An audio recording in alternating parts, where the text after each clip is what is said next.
করতে পারেন।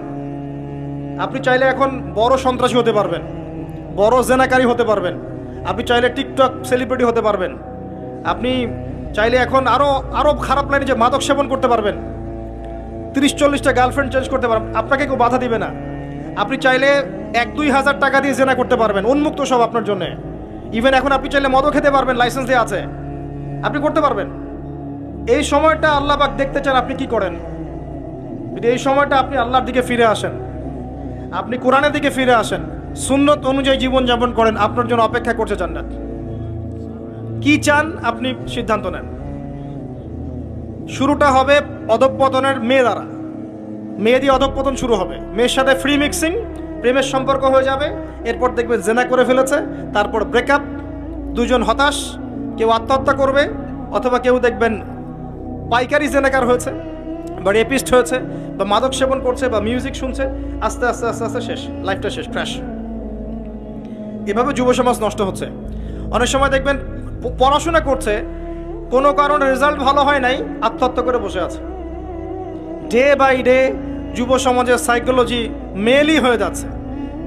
আমাদের যারা ওস্তাদ সাহেবরা আছেন, বৃদ্ধ প্রবীণ, তাদের যে গাম্ভীর্য আছে, ব্যক্তিত্ব আছে, গলার ভয়েস, কথা বলার অ্যাটিটিউড, ব্যক্তিত্ব, চলাফেরা, এগুলো এখনকার যুবকদের মধ্যে পাওয়া যায় না।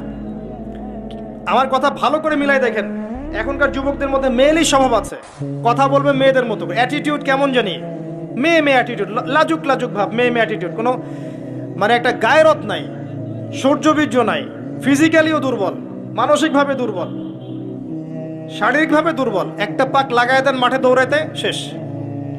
20 বছর 25 বছরে ভুড়ি হয়ে বসে আছে, গায়ে শক্তি নাই, ইভেন খেলাধুলাও করে না, মেশেও না মানুষের সাথে, সামাজিকও না।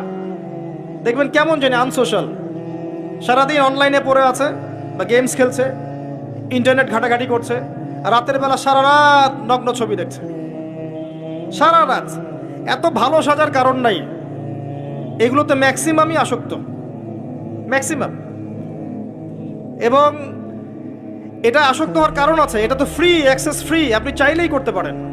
আপনার হাতে স্মার্টফোন আছে, আপনার বাবা দেখেন আপনি ফোনে কি করেন, আপনি চাইলেই করতে পারেন। কে বাধা দিবে আপনাকে? কেউ বাধা দেন নাই। আর এই যে গার্লফ্রেন্ড বয়ফ্রেন্ড সংস্কৃতি যখন থেকে ছড়িয়েছে, যা ইচ্ছা তাই করছে এরা। এবং এখন এই কাজগুলো শুধু ছেলেরা করছে না, মেয়েরাও করছে। মেয়েরাও মাদক সেবন করে এখন, জানেন? মেয়েরাও পর্ন দেখে। আর মেয়েদের ড্রেস আপ তো আমি বলার অপেক্ষা রাখে না। নতুন কি প্রোডাক্ট আসলো, নতুন কি কসমেটিক্স আসলো, নতুন কি ডিজাইন আসলো, নতুন কোন সিরিয়াল আসছে, কোন নায়িকা নতুন ডিজাইন ফ্যাশন করলো, সব নিয়ে ব্যস্ত হয়ে আছে।